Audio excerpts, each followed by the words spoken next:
Thus, diffusion plays an important role in gaseous exchange between the cells as well as cell and its external environment. So, the metabolic gases, that is carbon dioxide and oxygen, move out and into the cells through diffusion.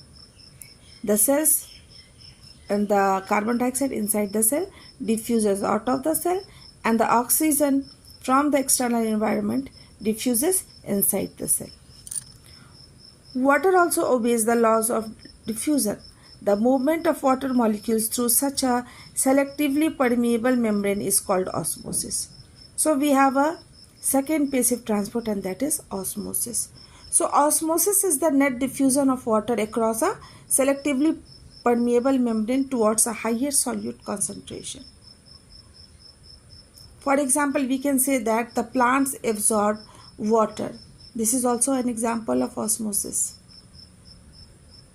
And the water is absorbed by a unicellular organism is also a type of osmosis.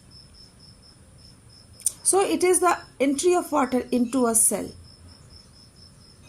So whether gases or the water, that takes place through the process of diffusion and osmosis.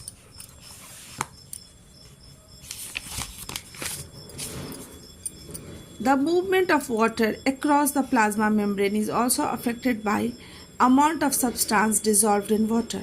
Thus, osmosis is the net diffusion of water across a selectively permeable membrane towards a higher solute concentration.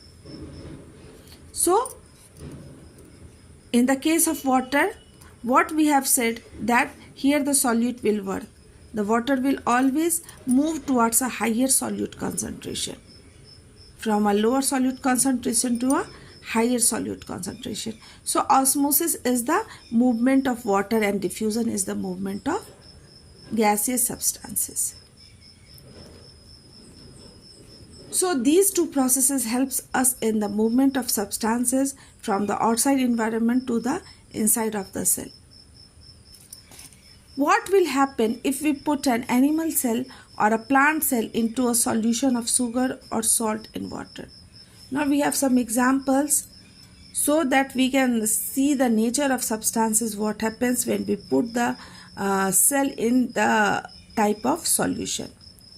One of the three things could happen. If the medium surrounding the cell has a higher water concentration than the cell, meaning that the outside solution is very dilute, the cell will gain water by osmosis. Such a